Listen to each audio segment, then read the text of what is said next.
Hi friends, मी आहे पूजा आणि तुम्हा सर्वांचं मी स्वागत करते माझं चॅनल पूजाज मॅजिक फिंगर्समध्ये। आज आपण बनवणार आहोत गणपती बाप्पासाठी तसेच अनंत चतुर्दशीसाठी बनवला जाणारा एक सुंदर सोपा पदार्थ, तो म्हणजे झटपट वाटली डाळ। चला तर मग व्हिडिओला सुरुवात करूया। पण त्यापूर्वी जर तुम्ही माझ्या चॅनलवर नवीन असाल तर प्लीज माझं चॅनल सबस्क्राइब करा, सोबतच बेल आयकॉनवरही क्लिक करा, जेणेकरून जेव्हाही मी नवीन व्हिडिओ अपलोड करेन तुम्हाला त्याची नोटिफिकेशन मिळून जाईल। सुरुवातीला मी इथे अर्धा कप हरभरा डाळ घेतली आहे आणि ती मी 4 तासांसाठी अशा प्रकारे भिजत ठेवते। भिजत ठेवण्यापूर्वी 2 ते 3 वेळा मी ती स्वच्छपणे धुवून घेतलेली आहे। आता मी डाळ धुवून घेतली आहे। डाळ बुडेल आणि त्यावर साधारण 1 बोटभर मी पाणी ठेवून 4 तास भिजवलेलं आहे। 4 तासानंतर त्यातील पूर्ण पाणी काढून घ्यायचे आणि 1 इंच आलं आणि 2 हिरव्या मिरच्या घालून हे मिक्सरवर वाटून घ्यायचं आहे। आता ही वाटलेली डाळ आपण कुकरमध्ये 2 शिट्ट्या देऊन शिजवून घेणार आहोत। पाणी अजिबात मी घातलेलं नाही आहे डाळीमध्ये। तर इथे तुम्ही बघू शकता ही डाळ आता शिजलेली आहे। तर आता मी एक कढई घेते। तर त्या कढईमध्ये साधारण 1 ते 2 चमचे तेल घ्यायचं आहे। तेल व्यवस्थित गरम झाल्यानंतर त्यामध्ये मी घालते थोडेसे जिरे आणि सफेद तीळ।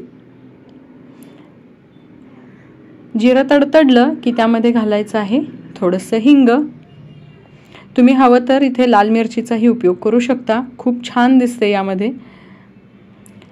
आता ही आपली फोडणी तयार आहे। तर आता यामध्ये मी ही शिजवलेली डाळ घालते। तेलात आपण याला व्यवस्थितपणे मोकळं करून घ्यायचं आहे। तुम्ही यासाठी स्मॅशरचा सुद्धा वापर करू शकता। स्मॅशरने खूप इझिली ही डाळ मोकळी होते।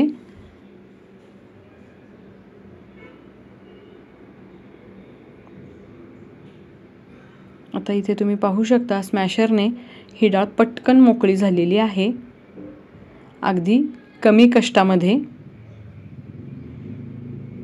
आणि ही रेसिपी सुद्धा खूप पटकन होऊन जाते। गणपती बाप्पाची एकदम आवडती रेसिपी आहे ही। शिवाय अनंत चतुर्दशीसाठी प्रसादाला तर ही डाळ हवीच हवी। आता ही डाळ मोकळी झालेली आहे। यामध्ये मी अर्धा चमचा हळद घातलेली आहे आणि हे आपण व्यवस्थितपणे मिक्स करून घेणार आहोत। व्यवस्थित मिक्स झाल्यानंतर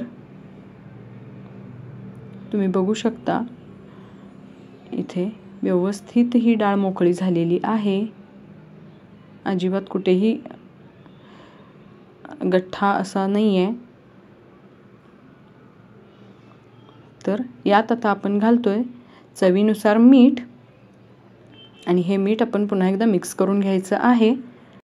स्टीलची कढई असल्यामुळे साईडला थोडंसं डाळ चिकटते। आता मी 5 मिनिटं ही डाळ वाफवून घेते झाकण लावून।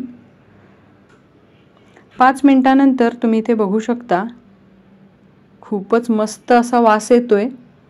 आणि मी आधीच सांगितलं त्याप्रमाणे स्टीलची कढई असल्यामुळे थोडीशी डाळ लागली आहे, पण चवीमध्ये अजिबात फरक पडत नाही। आता मी यामध्ये पिळलाय अर्धा लिंबू आणि पुन्हा एकदा आपण हे मिक्स करून घ्यायचं आहे। वरून मी घालतेय बारीक चिरलेली कोथिंबीर आणि हे व्यवस्थितपणे आपण मिक्स करूया। तर मैत्रिणींनो, ही झटपट वाटली डाळ तयार आहे।